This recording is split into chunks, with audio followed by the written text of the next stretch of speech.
So I thought I'd do a video on my own 6.9 as I've done a couple of videos on some of the other family cars. And this is a car I bought about 20 years ago. It was the first car I actually ever bought. Bought it off the widow of the first owner. And the paint's largely been untouched since then in 20 years or so. I've had a few dents and some obvious rust repair taken out like all these cars tend to get. But overall the paint was actually in pretty good shape. So nothing drastic's been done with the paint. And this is my 1979 Australian delivered car. And you can see it's got the 15-inch alloys with some V-rated Michelins on it. And these are available from the Classic Centre in the US, as opposed to the 14-inch tyres, which are on my dad's 6.9, which was around at the house today. These are the Xwx Tyres, which are V-rated, and they're limited productions in Serbia, I think, now. And you can see the classic pattern of the Xwx, which you'll identify if you see these cars a fair bit. So the bright work on the car is very good. At some points I've replaced the glass, I've replaced the chin spoiler when they used to be available.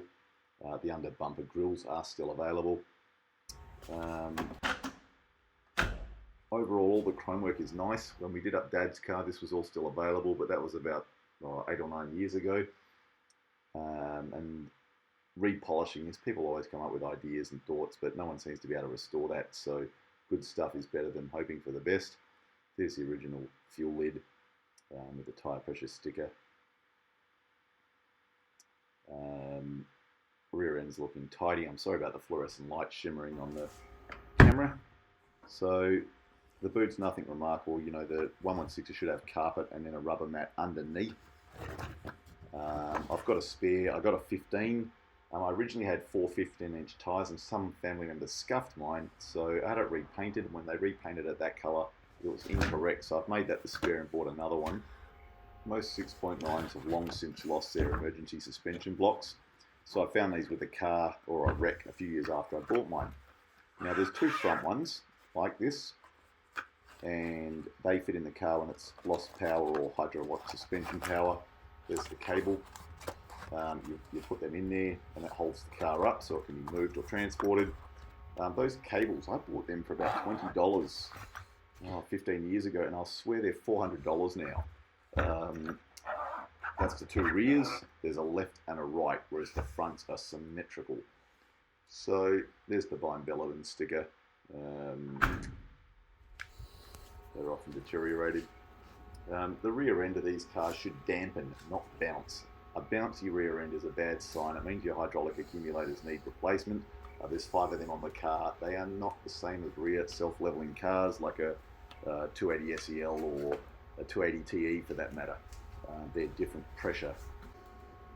Now the glass on the rear of a nice 116 has the double glass with inbuilt demisters inside. You can see the fine lines there. And if they're not taken care of, they'll rust, let water get between the two panels. The interior of my car, you can buy these chrome strips if you need to replace yours on eBay in Germany. You can peel it off and redo it. At some point I've had the carpets redone because I had someone steam clean mine and they killed my carpets, which upset me, so I had the velour replaced. The car's had various bits done over the time. Sunroof's working well. The deflector pops up. I've had the leather redone by GAH, G-A-H-H, the big aftermarket remanufacturer in the US.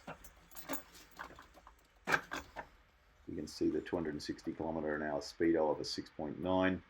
I had the engine rebuilt at about 358,000 kilometers, and I'll show you that later. Aussie 6.9s have the 4 buttons on them, one for the sunroof and one for the fanfare horn. Most lesser models don't have it. I fit the Deca Mexico, which powers up an Alpine unit in the glove box. So this took me a weekend many years ago, but it powers the unit on. And then I've got hands-free, Bluetooth, telephone calls and all the rest. It powers up the antenna.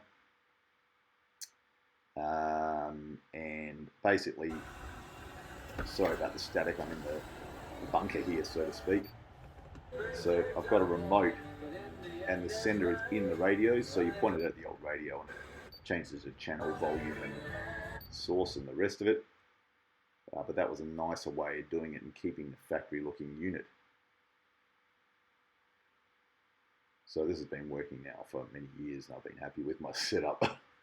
The Hirschman aerial is the original factory with a H on it. So I'm glad I've still got that in place rather than a cheaper aftermarket Japanese unit. The wood often buckles on that side.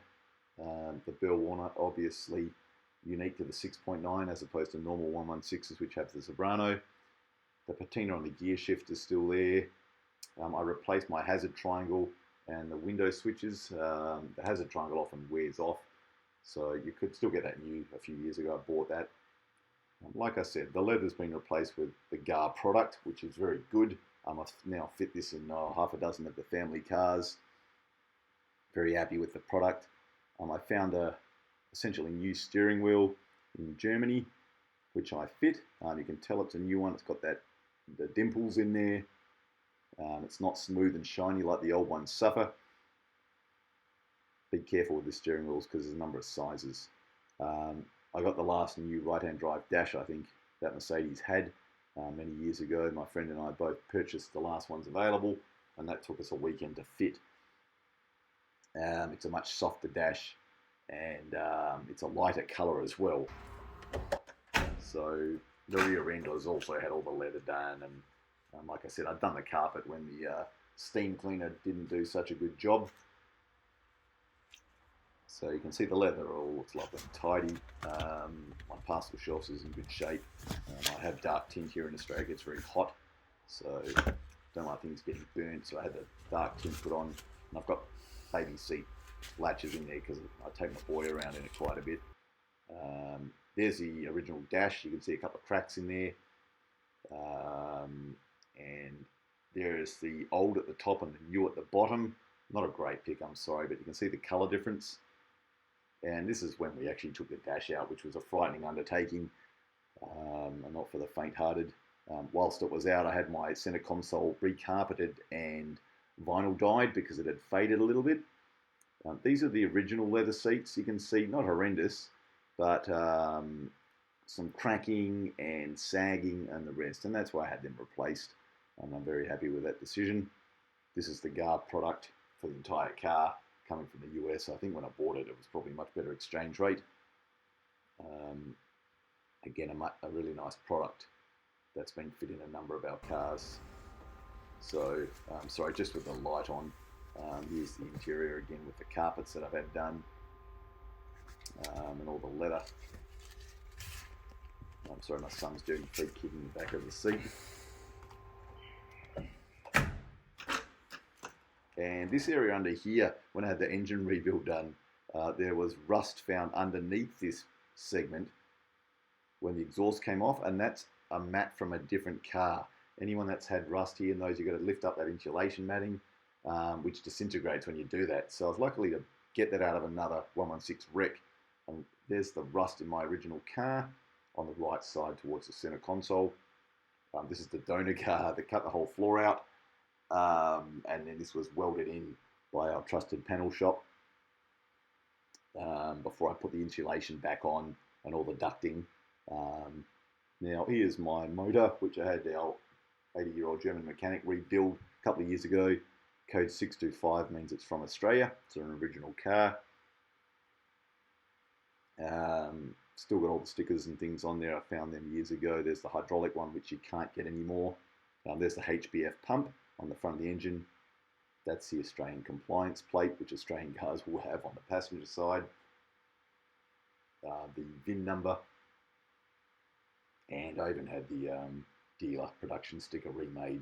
I wanted it looking at sharp because when the engine was rebuilt, I had the whole motor taken out and the engine bay repainted. So I had new headlight glass, 15, 20 years ago. There's those grills and the lip spoiler. You can see the paint's been done everywhere there.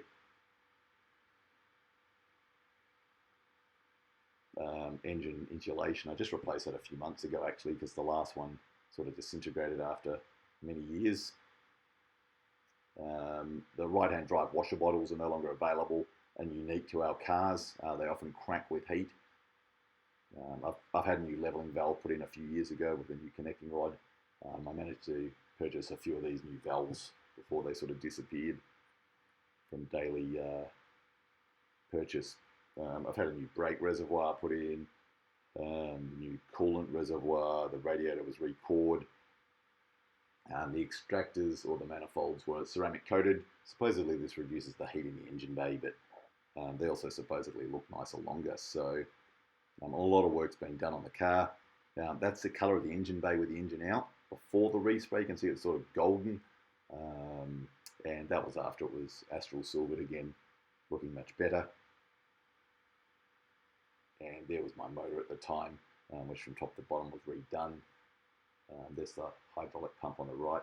That was the new water pump I had fit. I think that was another one of the last ones available from the Classic Centre. There's the manifolds, which have been ceramic coated. And I've replaced the tail lights for a few $100s a while ago. And I've had a rear bingle before, I think. I had that all resprayed. I can't remember what instituted that. Whenever I do things, I like to get new seals and bolts for anything that comes off and replace them. New tail light with new seals when I did that.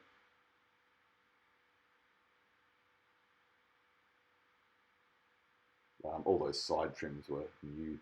This is my dad's 6.9 as a comparison. This is a really rusty car. I've got another video on this that was very heavily restored, took us many years.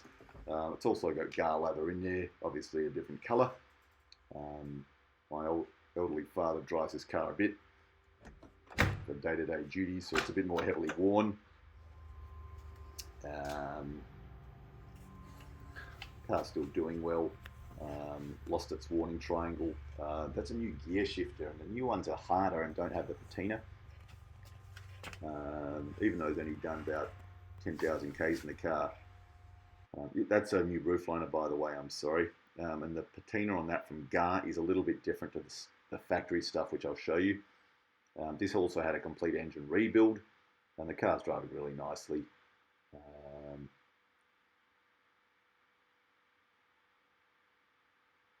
This is not Astral Silver. This was a current Mercedes Silver. And that car was originally Icon Gold, but we wanted two silver 6.9s, so that's why we went with that colour.